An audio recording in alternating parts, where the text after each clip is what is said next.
లేదు మేడం, బయటికి తీసుకొచ్చి అది చూద్దాం. 22 ఇల్లులు కట్టిస్తాం సరేనా, మొత్తం ఇక్కడ ఉండే వాళ్ళకి కట్టిస్తాం. కానీ మీరు ఆ ఇల్లు కట్టే లోపల ఇక్కడ ఒక ఇదేస్తాం, షెడ్ లాగా వేస్తాం, లేదా రీహాబ్ లో ఉండాలి. షెడ్ ఏమంటారా, బయట ఉంటారా? షెడ్ వేస్తే ఇక్కడ ఉంటారు అందరూ దాంట్లోనే ఉండాలి సరేనా. మీరందరూ ఖాళీ చేసేసిపోతే ఇదవుతాం సరేనా.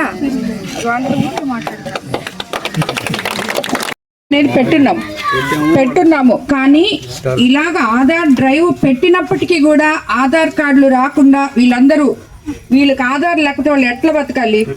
సో ఏ టెక్నికల్ రీజన్ వల్ల వాళ్ళకి రాలేదో అవి చూసి దానికి ఏదైనా స్పెషల్ గా పర్మిషన్ తీసుకొని వాళ్ళకి ఆధార్లు ఇప్పించండి.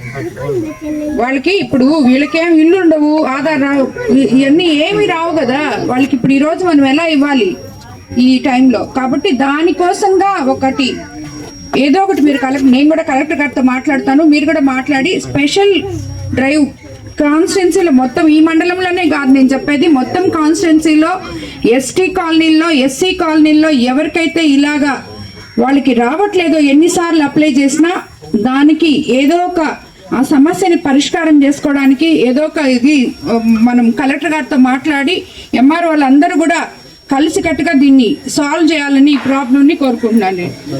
ఇప్పిస్తాంలే, నిన్ననే పోయింది. దానివల్ల ఈ కాలనీలో ఇక్కడ పార్లపల్లిలోని ఎస్టీ కాలనీలో ముందుగా మన అధికారులు నాయకులు అందరూ కలిసికట్టుగా పనిచేసి ఈ గ్రామస్తుల్ని, ఈ లోతట్టు ప్రాంతంలో ఉన్న గ్రామస్తుల్ని మన ముఖ్యమంత్రి చంద్రబాబు నాయుడు గారి సహకారంతో ఆయన ఆల్రెడీ అందరికీ ఇనిషియేటివ్ చేశాడు. కాబట్టి మనమంతా ముందు జాగ్రత్త, అధికారులు కానీ నాయకులు కానీ అందరం కలిసి వీళ్ళని తీసుకుపోయి రీహాబ్లో పెట్టడం వల్ల ఈరోజు ఇద్దరు ప్రాణాలు మనం కాపాడాం, ఎంతోమంది ప్రాణాలు కాపాడామని చెప్పి అనుకోవచ్చు. ఎందుకంటే ఇక్కడ గోవిందయ్య వాళ్ళ ఇల్లు మనం వీళ్ళని అక్కడికి మార్చంగానే ఈ ఇల్లు స్లాబ్ అంతా పడిపోయింది.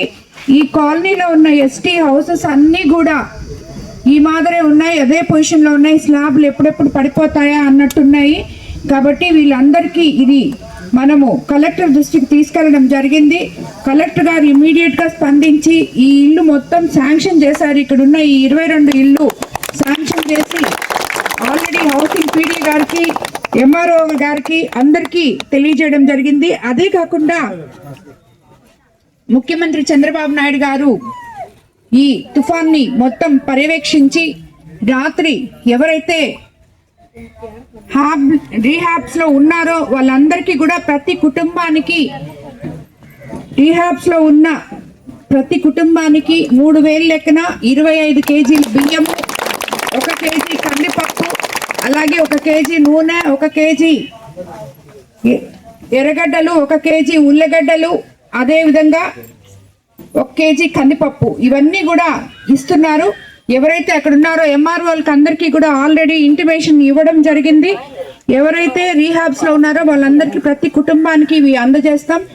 అదేవిధంగా మీరందరూ మేము కలెక్టర్ గారితో మాట్లాడి ఆల్రెడీ డెసిషన్ తీసుకున్నాం కాబట్టి ఇల్లు మళ్ళీ కట్టిస్తున్నాం కాబట్టి మీకు తాత్కాలికంగా ఇక్కడ ఒక షెడ్ లాగా ఏర్పాటు చేస్తాం.